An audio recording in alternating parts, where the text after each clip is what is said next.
képp ku ñëw bokk ci groupe bi da ngay fondre ci noyau bi da nga ciy bokk.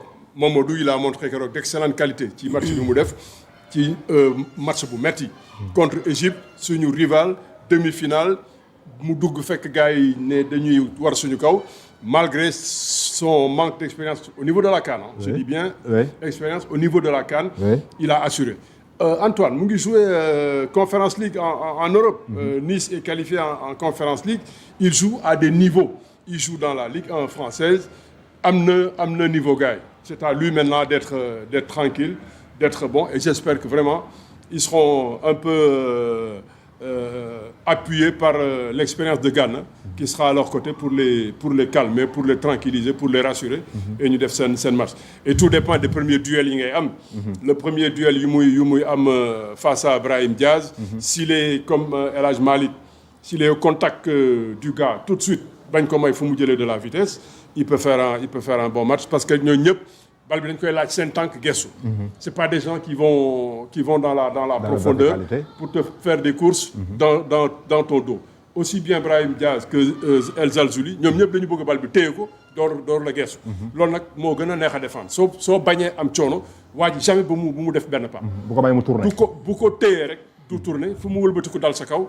Donc s'il prend pas de la vitesse et il te prend pas au dépourvu, tu peux faire un match correct. Et je pense que Antoine sera bien averti et sera bien préparé pour être là. En tout cas, on l'espère bien parce que quand même c'est un match inédit. Ñu ngi koy wax finale boo xamante ne Sénégal rêve d'accrocher une deuxième étoile sur son maillot. En tout cas, le peuple entier depuis ce matin bu ñu gisee engouement bi ci am bu ñu gisee aussi football bi sax maa ngi koy wax sànq ni mu baree doole espoir bi Sénégalais am dañuy ñaan yàlla yaakaar bañ a tas et que cette équipe du Sénégal bu ñu demee ba match bi jeex coup de sifflet final ñu indi ndam li un 4-3-3 moom la Pape Thiaw indi amul changement à part Antoine Mendy bi nga xamante ni moo jël place au Crépin bi nga xamante ni on le rappelle encore il est malade ci xam naa bi ñu demee bay waaj def seen échauffement parce que actuellement joueurs yi ñu ngi ci biir terrain bi ci la sentir ce coup donc finalement remplacé par Antoine Mendy mais au milieu de terrain on retrouve toujours le trio Pape Gueye Gana Gueye et aujourd'hui à l'absence de Habib Diarra Lamine Camara qui avait pris sa place donc moom moo ñëw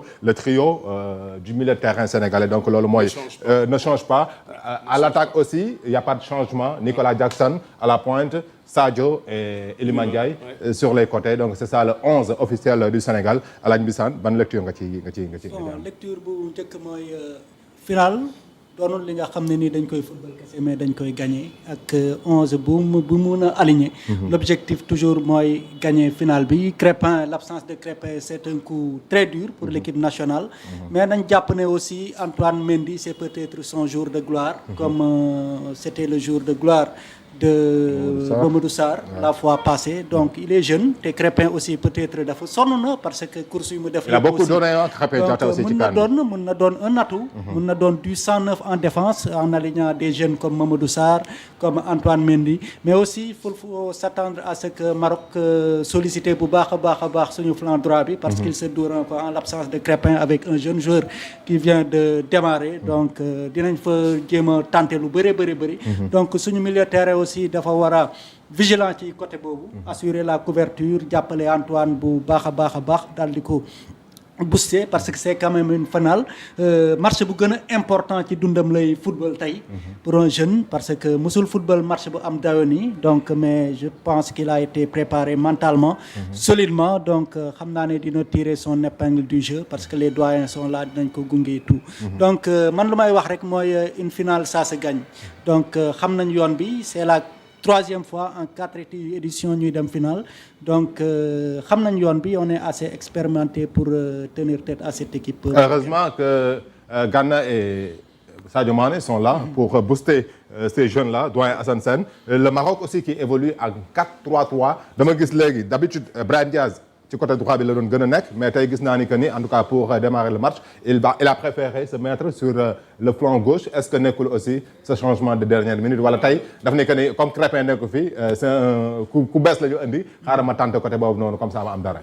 Je ne pense même pas peut-être pas loolu intox loolu intox la ci bañ na bindal feuille de match bi mais Brahim jouera sur le côté droit pour di dugg intérieur ak son pied fort c'est pas le genre de footballeur qui préfère avoir à faire des courses, à faire de la vitesse. Il préfère toujours jouer avec le ballon. Donc jouer avec le ballon, ça m'étonnerait qu'il aille à gauche, pour son côté gauche, pour que Daoui Djoulouberi, il va vouloir tout le temps avoir la balle, attaquer son vis-à-vis et jouer intérieur. Je ne suis pas sûr que il sera à gauche, l'autre. Parce que aussi ils ont eu des certitudes. Comme je dis, ils ont eu des tâtonnements qui début CAN bi. C'est un premier match dégg nañ lu nekk. Deuxième match contre Mali, ils ont eu toutes les difficultés du monde. Moment boobu yëpp Reug gi da doon lambatu di bricoler. Il a fallu ñu yegg ci quart de finale contre Cameroun que mu trouver benn schéma boo xam ne dox na ko satisfaction. Schéma boobu moom la reproduire en demi-finale su ñëwee ba tey yaakaaruma mu koy wëlbati. Il va rester sur ses certitudes lui aussi. Il va être plus chanceux que nous. Il n'aura pas perdu d'éléments clés comme nous on perd Crépin et on perd Koulibaly. Mais encore une fois, cette équipe-là a besoin de commencer à se renouveler, à se réinventer. Sadio rek moo def déclaration mais ragal naa ne ñeneen ñu bëri dinañ ànd ak Sadio pour mu nekk seen dernière carte. Donc c'est le moment de voir les jeunes, de commencer à faire un peu le mix. Moo tax ma doon wax depuis ci njëlbéen, j'accepte pas qu'on soit le favori parce qu'on est en transition. dañu nekk voilà changement de génération. di defaraat suñu équipe. Ça se passe très bien. xale yaa ngi ñëw di dugg si. ay la yéwén des nañ ay mag yoo xam ne man calme gànna maturité gànna ak tranquillité gànna. je suis comblé. je suis comblé donc kooku war na mun a gunge n'importe quel jeune et loo mun a wax jeune bu am expérience parce que fa muy jouer notamment si c'est le cas de Mamadou Sarr capitaine à Strasbourg qui fait un excellent championnat potentiel transfert à Chelsea en train de jouer encore une Coupe d'Europe toujours capitaine où Strasbourg se comporte bien et lui aussi il se comporte bien mais il a le niveau maintenant l'environnement l'enjeu coow li pour xale ça peut être un peu délicat mais su dee xale bu am caractère en bonne formation gaw ma ne dina ko et puis il va jouer aussi pour faire honneur à son papa dégg nañu aussi interview bi nga xamante ne joxe na ko certainement loolu aussi bokk na ci li koy galvaniser parce que y a que ses papas aujourd'hui dans cette équipe là. Mamadou Sarr Mamadou Sarr son père qui a fait partie de la génération de El Hadj Diouf qui était là en 2002 un excellent milieu de terrain un peu sax plus talentueux que son fils mais son fils c'est la bonne formation de l'école française ñoo gën presque formation ci Europe gars yi dëkk yëpp dañuy ñëw di leen di xëccoo tout de suite ci seen moment bi ñu nekk seen biir formation image bi y a quelque chose actuellement les Sénégalais ñu ngi ci terrain bi donc di échauffé wu on voit les lions regroupés autour d'eux-mêmes am na loo xamante ni je sais pas ce qui se passe mais est-ce que nekkul Crépin ci bi mu amee je sais pas bi mu annoncé maladie en tout cas ñu ngi ci terrain bi ils sont en train de prendre leur marque. mais ça c'est les remplaçants. C'est les remplaçants. C'est les remplaçants qui sortent ñoo continué wul échauffement bi qui sont en train d'accompagner peut-être Crépin vers la sortie mais sinon le groupe de départ ñu ngi toujours à l'échauffement. Super alors doyen par rapport ak enjeu yi parce que gis nañu aussi li nga xamante ne am na ci match bi coow li bari na pression fii joueurs yi avec tout ce qui s'est passé bi ñuy jóge Tanger di dem Rabat billets yi aussi tamit ak aujourd'hui cette pression bi nga xamante ne dina am parce que les Marocains certainement vont occuper la majeure partie des places parce que c'est un stade boo xamante ni capacité bi ñu ngi koy wax démb c'est plus de 69 500 places tey aujourd'hui si le Sénégal devait amener benn facette xar kanam bu bees tey boo xamante ni mën na vraiment faire face à cette équipe du Maroc lan ngay xaar ci valeur parce que au-delà du talent au-delà de l'aspect footballistique certainement am na ay valeurs yoo xamante ni tey moom mooy dominant pour que mu mën a indinable. Il faut rester calme. Il faut rester serein. bu ñu dugg ci benn détail bu ñu répondre à aucune provocation. Il faut rester dans nos certitudes, dans notre philosophie. Notre philosophie, c'est d'être tranquille, d'être patient, de contrôler le jeu et voilà, de ne pas se disperser. On n'a pas le droit de se disperser. Am nañu match référence comme je dis, match bu bërki dem rek contre Égypte.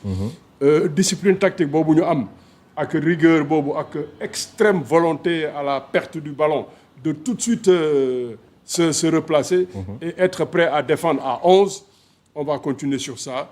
Le reste on a assez de talent, assez de capacité pour inquiéter cette équipe du Maroc. Moi, je suis sûr que si on reste tel qu'on est, c'est plus les Marocains qui auront des difficultés que nous. Maintenant, lenn rek moom mooy mën a jaaxal ñu embarqué ñu ci yi xewoon démb ak yi xew barki démb, qu'on ramène ça sur le terrain, ça c'est pas bien. Sur le terrain, il faut que nous soyons concentrés. Concentrés. Li ñu wane démb ba tey. moom la ñuy dolli ñun suñu yëf yi méttiwul. laaju ñu lu bees defloowuñu lu ñu xamuloon. lañ doon def soo gisee composition Pape Thiaw ça veut dire qu'il a sa philosophie. Il a ses certitudes. On va rester dans ça et on va attendre le Maroc. Jusque-là, le Sénégal a dominé ses adversaires ci côté possession, ci côté occasion. Est-ce qu'aujourd'hui aussi, doyen Assane Sène, vous vous attendez à ce que sur la possession, le Sénégal soit dominant? La possession, ça va être difficile parce que le Maroc aussi veut la possession. ñeneen ñi ñu doon tase yëpp dañu doon bàyyi possession bi. parce que dañu ragaloon mais tey on aura face à nous une équipe aussi qui va avoir la balle. Qui va avoir la possession de balle. Mais ça aussi c'est un cran pour nous. ci suñu progression ci suñu évolution d'équipe d'évolution tactiquement on sera face à quelqu'un qui va beaucoup contester la possession de balle. On était souvent, moi je disais souvent, le Sénégal c'est comme voilà équipe yi muy joué yëpp mooy dicter loi am mooy dicter tempo am ba di diriger nu mu ko neexee. Mais tey c'est sûr que ce sera pas le cas, mais comme techniquement et de manière avec beaucoup d'expérience, on est outillé. Je pense qu'on peut faire face. On va faire notre jeu. Garder au maximum le ballon. Et toucher nos attaquants, être patient, trouver des combinaisons, les faire courir, parce que eux